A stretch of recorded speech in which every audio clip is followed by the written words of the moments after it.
ಇನ್ನು ಮುಂದೆ Vivo IPL ಅಲ್ಲ, ಟಾಟಾ ಐಪಿಎಲ್. ಡಿಎಲ್ಎಫ್ ನಂತರ ಇಷ್ಟು ವರ್ಷಗಳ ಕಾಲ ನಡೆದ ಐಪಿಎಲ್ ಪಂದ್ಯಾವಳಿಯ ಟೈಟಲ್ ಪ್ರಾಯೋಜಕತ್ವದಿಂದ ಚೀನಾ ಮೂಲದ ಸ್ಮಾರ್ಟ್ಫೋನ್ ತಯಾರಿಕಾ ಸಂಸ್ಥೆ ವಿವೋ ಹಿಂದೆ ಸರಿದಿದೆ. ಭಾರತದ ಖ್ಯಾತ ಉದ್ಯಮಿ ರತನ್ ಟಾಟಾ ರವರ ಒಡೆತನದ ಟಾಟಾ ಗ್ರೂಪ್ಗೆ ಐಪಿಎಲ್ ಟೈಟಲ್ ಪ್ರಾಯೋಜಕತ್ವ ದೊರಕಿದೆ. ವಿವೋ ಐಪಿಎಲ್ ಟೈಟಲ್ ಪ್ರಾಯೋಜಕತ್ವವನ್ನು ಟಾಟಾಗೆ ವರ್ಗಾಯಿಸಲು ಸಲ್ಲಿಸಿದ ಅರ್ಜಿಗೆ ಬಿಸಿಸಿಐ ಸಮ್ಮತಿಸಿದೆ. ಈ ಬಗ್ಗೆ ಇಂದು ಬೆಳಿಗ್ಗೆ ಐಪಿಎಲ್ ಚೇರ್ಮನ್ ಆದಂತಹ ಬ್ರಿಜೇಶ್ ಪಾಟೀಲ್ ಅವರು ಸ್ಪಷ್ಟಪಡಿಸಿದ್ದಾರೆ. ಏನೇ ಆಗಲಿ ಐಪಿಎಲ್ ನ ಟೈಟಲ್ ಪ್ರಾಯೋಜಕತ್ವ ನಮ್ಮ ದೇಶದ ಸಹೃದಯಿ, ಸರಳ ಮತ್ತು ಸಮಾಜ ಸೇವಕ ಟಾಟಾ ಗ್ರೂಪ್ಗೆ ದೊರೆತಿರುವುದು ದೇಶದ ಕೋಟ್ಯಾಂತರ ಜನರಿಗೆ ಖುಷಿ ತಂದಿದೆ. ಇನ್ನು ಮುಂದೆ ವಿವೋ ಐಪಿಎಲ್ ಇರುವುದಿಲ್ಲ, ಟಾಟಾ ಐಪಿಎಲ್ ಮಾತ್ರ ಇರುತ್ತದೆ.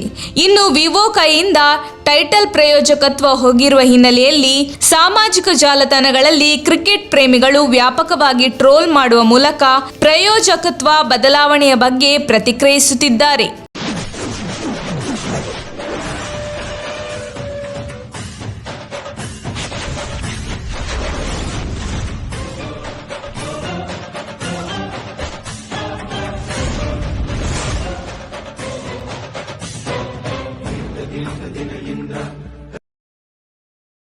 ನಮ್ಮ ತುಮಕೂರು ಮಾಧ್ಯಮದ ವಿಶೇಷ ಸುದ್ದಿಗಳನ್ನು ನಿರಂತರವಾಗಿ ಪಡೆದುಕೊಳ್ಳಲು ಚಾನೆಲ್ ಅನ್ನು ಸಬ್ಸ್ಕ್ರೈಬ್ ಮಾಡಿ.